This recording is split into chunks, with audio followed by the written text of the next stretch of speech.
சட்டப்பேரவையில் முதலமைச்சர் மு.க.ஸ்டாலின், எடப்பாடி பழனிசாமி இடையே காரசார விவாதமானது நடைபெற்று வருகிறது.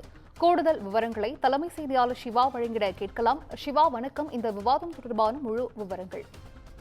கச்சத்தீவு விவகாரத்தில் தமிழக அரசு கொண்டு வந்த தீர்மானம் தொடர்பாக பல்வேறு கட்சிகள் விவாதங்களில் பங்கேற்று பேசிய நிலையில பிரதான எதிர்க்கட்சியான அதிமுக சார்பாக எதிர்க்கட்சித் தலைவர் எடப்பாடி பழனிசாமி இந்த தீர்மானம் தொடர்பாக சட்டப்பேரவையில உரையாற்றினார். குறிப்பாக இந்த தீர்மானம் தொடர்பாக உரையாற்றும் போது ஆளும் கட்சி எதிர்கட்சி என இரண்டு பேருக்கும் மத்தியில் மிகப்பெரிய அளவிலான ஒரு விவாதம் என்பது ஏற்பட்டது. குறிப்பாக இந்த கச்சத்தீவு விவகாரத்தில் முன்னாள் முதலமைச்சர் ஜெயலலிதா ஆட்சியில் இருக்கும்போது என்ன மாதிரியான நடவடிக்கை எல்லாம் கொண்டு வந்தார். அப்போது இது தொடர்பான தீர்மானங்கள் சட்டப்பேரவையில அவர் மூலமாகவே நிறைவேற்றப்பட்டது.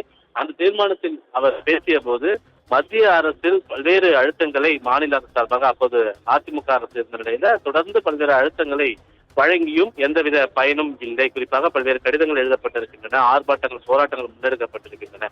ஆனால் எந்தவித பயனும் இல்லை என்று குறிப்பிட்டு இதனை நாங்கள் நீதிமன்றத்தின் மூலமாக இதற்கு தீர்வு காண போகிறோம் என்று உச்சநீதிமன்றம் வரை சென்று உச்சநீதிமன்றத்தில் ஒரு தீர்ப்பை பெற்றவர் முன்னாள் முதலமைச்சர் ஜெயலலிதா என்று எடப்பாடி பழனிசாமி குறிப்பிட்டிருந்தார். குறிப்பாக அந்த தீர்ப்பை பொறுத்தவரை இந்திய நாட்டில் இருக்கக்கூடிய பல்வேறு பகுதிகளை மற்ற நாடுகளுக்கு கொடுக்கும் போது நாடாளுமன்றத்தினுடைய ஒப்புதல் இல்லாமல் அதனை நிறைவேற்றக்கூடாது, அதனை வழங்கக்கூடாது என்று உச்சநீதிமன்றம் தீர்ப்பாக வழங்கியிருக்கிறது. அந்த தீர்ப்பை பெற்று தந்தவர் முன்னாள் முதலமைச்சர் ஜெயலலிதா என்று அவர் குறிப்பிட்டிருக்கிறார். அது மட்டுமல்லாமல் தற்போதைய முதலமைச்சர் இது தொடர்பான தீர்மானம் கொண்டு வந்திருக்கக்கூடிய நிலையில கடந்த 4 ஆண்டுகளாக அவர் என்ன செய்து கொண்டிருந்தார் என்ற ஒரு கேள்வி அவர் எழுப்பியிருந்தார்.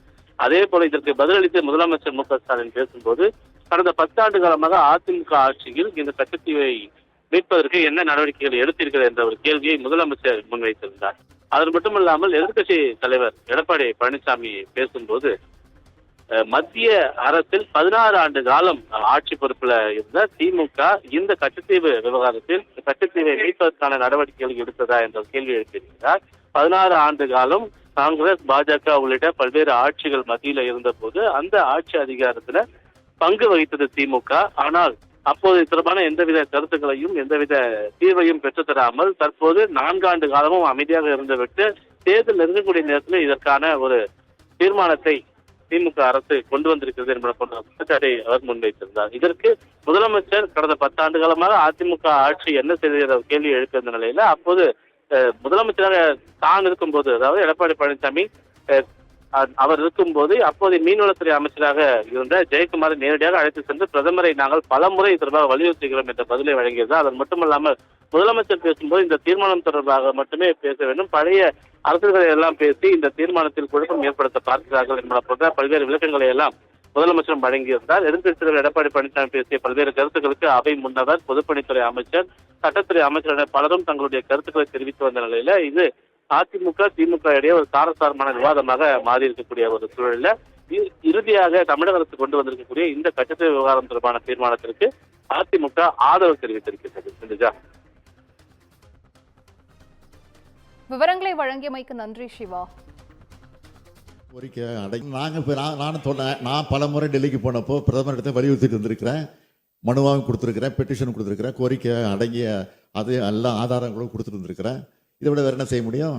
54 கடிதம் அனுப்பிச்சிருக்கிறேன். ஜெய்சங்கரை பார்க்கும்போது, வெளியுறவுத்துறை அமைச்சர் பார்க்கும்போது இந்த பிரச்சனை சொல்லிட்டு வந்திருக்கிறோம். நீங்கள் பேசலன்னு சொல்லவே இல்லை, நீங்கள் ஈடுபடலன்னு சொல்லவே இல்லை. அம்மையார் அவர்களே நீதிமன்றத்துக்கு போனதை நானே பேச சொன்னேன். அதில் என்ன தவறு இருக்கு? பேரவைத் தலைவர் அவர்களே, இந்த தீர்மானத்தை ஒட்டி தான் பேச வேண்டும். நான் கொண்டு வந்திருக்கக்கூடிய தீர்மானத்தின் அடிப்படையில் தான் நீங்கள் அனுமதித்திருக்கிறீர்கள், அதை ஒட்டி பேச வேண்டும். அதில் இருக்கக்கூடிய அரசியல் விவரங்கள்லாம் பேசி அரசியலாக்கி இது பிரச்சனையாக்குவது வேண்டும் என்றால் அதுக்கு அனுமதிக்கிறீர்களா என்றுதான் என்னுடைய கேள்வி.